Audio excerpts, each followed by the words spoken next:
पिछले कुछ दिनों में नागपुर शहर और आसपास के जिलों तथा राज्य में एक्यूट इन्फेलाइटिस सिंड्रोम के संदिग्ध 20 मरीज मिले हैं।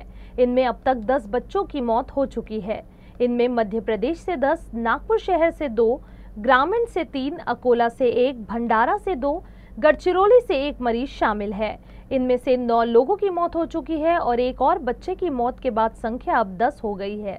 इस मामले में पुणे स्थित राष्ट्रीय विषाणु विज्ञान प्रयोगशाला के 3 सदस्यीय टीम ने नागपुर में जहां मौत हुई थी उस इलाके का निरीक्षण किया और नमूने एकत्रित किए। हालांकि रिपोर्ट आना अभी बाकी है। जीएमसी, एम्स और अस्पतालों से मरीजों का डेटा लिया गया। बच्चों की हिस्ट्री भी ली गई है। इनमें कई रिपोर्ट नेगेटिव आई। नागपुर विभाग के स्वास्थ्य उप निदेशक डॉक्टर शशिकांत शंभरकर ने बताया कि यह बीमारी दिमाग पर है या नहीं, इस पर अभी कोई ठोस फैसला नहीं हुआ है। वयस्कों और बच्चों से कुछ और नमूने लिए गए हैं। वायरोलॉजी टीम ने मच्छरों के भी कुछ नमूने लिए हैं, जिनमें इंसेफेलाइटिस फैलाने वाले मच्छर भी शामिल है। हालांकि रिपोर्ट अभी तक उपलब्ध नहीं है। इससे महाराष्ट्र में 4 और छिंदवाड़ा में 5 मौतें हुई है। अभी तक इस बात का कोई निष्कर्ष नहीं निकला है कि बच्चों की मौत वायरस के कारण हुई थी या नहीं।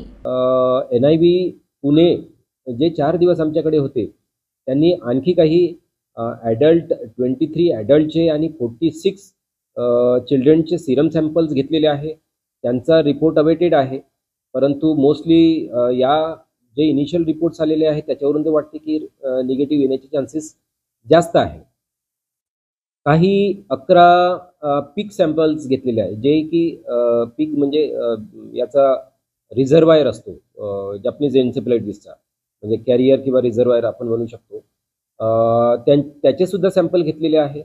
मॉस्किटो कलेक्शन केलेलं आहे की खरोखर मॉस्किटो जो पसरवतो जपनीज एन्सेफेलाइटिस त्याच्यामध्ये काही आहे का, म्हणजे अप्रॉक्सिमेटली 600 मॉस्किटो कलेक्शन केलेले आहे मानेवाडा आणि इतर ठिकाणावरून, पण त्यांचे आता रिपोर्ट्स अजूनपर्यंत अवेटेड आहे।